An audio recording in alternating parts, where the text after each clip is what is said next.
पंचकुला में दिव्य प्रेम सेवा मिशन की ओर से चाणक्य नाटक का मंचन किया गया, जिसमें शिक्षा मंत्री कंवरपाल गुर्जर ने कार्यक्रम में शिरकत की। सांसद कार्तिकेय शर्मा भी मंचन कार्यक्रम में शामिल हुए।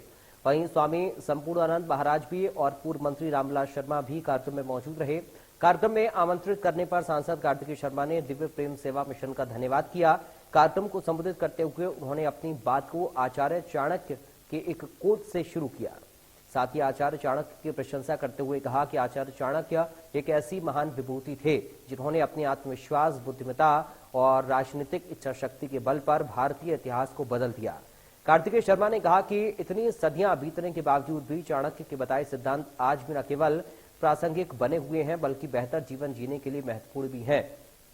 उन्होंने कहा कि जो भी उनके बताए सिद्धांतों और नीतियों का अनुसरण करता है वो व्यक्ति कभी जिंदगी के मुश्किल वक्त में हारता नहीं है।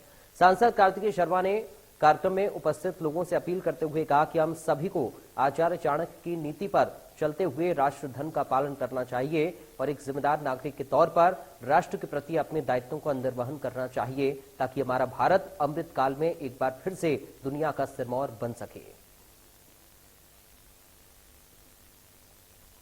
तो ये 4 तस्वीरें हम आपको दिखा रहे हैं। पहली तस्वीर में आप देख रहे हैं दीप प्रज्वलित के माध्यम से कार्यक्रम का शुभारंभ किया गया है। सांसद कार्तिकेय शर्मा पहुंचे इस कार्यक्रम में और सांसद कार्तिकेय शर्मा को सम्मानित किया गया।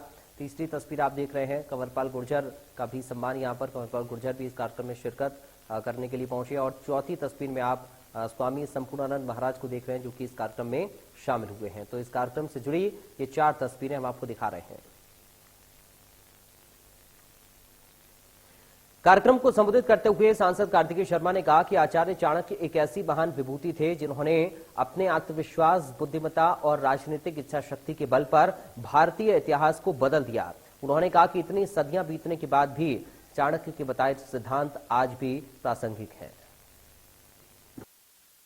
मेरा सौभाग्य है कि मैं आप सबके साथ चाणक्य का मंचन को देखने के अवसर पर प्राप्त हुआ है और मैं इस कार्यक्रम में मुझे आमंत्रित करने के लिए मैं दिव्य प्रेम सेवा मिशन के सभी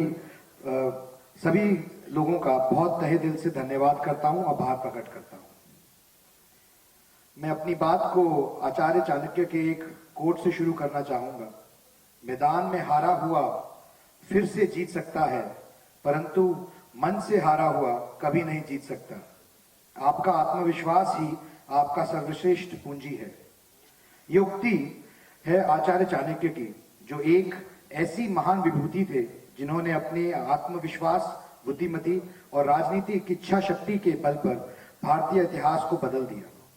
इतनी सदियों बीतने के बावजूद भी चाणक्य द्वारा बताए गए सिद्धांत आज भी न केवल प्रासंगिक बने हुए हैं बल्कि बेहतर जीवन जीने के लिए महत्वपूर्ण भी हैं। जो भी इनके बताए हुए सिद्धांतों और नीतियों का अनुसरण करता है वह व्यक्ति कभी जिंदगी में मुश्किल वक्त में हारता नहीं है।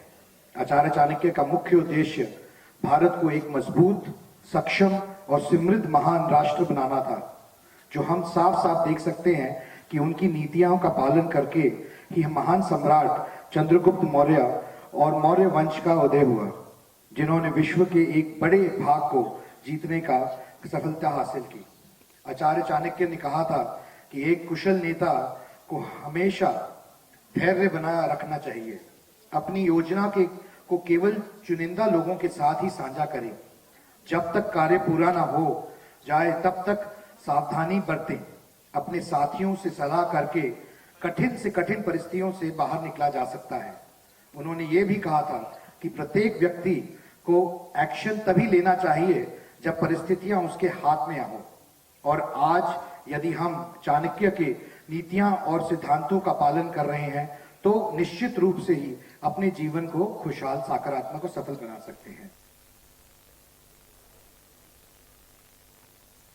वहीं कार्यक्रम को संबोधित करते हुए सांसद कार्तिकेय शर्मा ने कहा कि आचार्य चाणक्य ने हमें सिखाया कि कोयल तब तक मौन रहती है जब तक कि उसके कंठ से मधुर स्वर नहीं निकलते। इसलिए जब भी बोलें तो मधुर बोलें, कड़वा बोलने से बेहतर है कि मौन रहें। सांसद कार्तिकेय शर्मा ने लोगों से अपील करते हुए कहा कि सभी को आचार्य चाणक्य की नीति पर चलते हुए राष्ट्र धर्म का पालन करना चाहिए।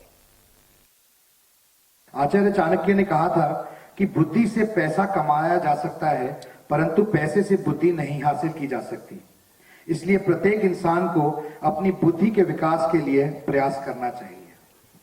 उन्होंने हमें सिखाया है कि कैसे एक कोयल हमें जीवन का अमूल्य ज्ञान देती है, क्योंकि कोयल तब तक मौन रहती है जब तक कि उसके कंठ से मधुर स्वर नहीं निकलते। इसलिए जब भी बोलें तो मधुर बोलें, कड़वा बोलने से बेहतर है कि मौन ही रहे। मैं आप सभी से यही अपील करूंगा कि हम सभी आचार्य चाणक्य की नीति पर चलते हुए राष्ट्र धर्म का पालन करें और एक जिम्मेदार नागरिक के तौर पर राष्ट्र के प्रति अपने दायित्वों का निर्वहन करें, ताकि हमारे भारत अमृत काल के एक बार फिर से दुनिया का सरमौर बन सके। बहुत बहुत धन्यवाद। जय हिंद। तो फिलहाल ये रुक रहे हैं छोटे से ब्रेक के लिए, आप बने रहिए।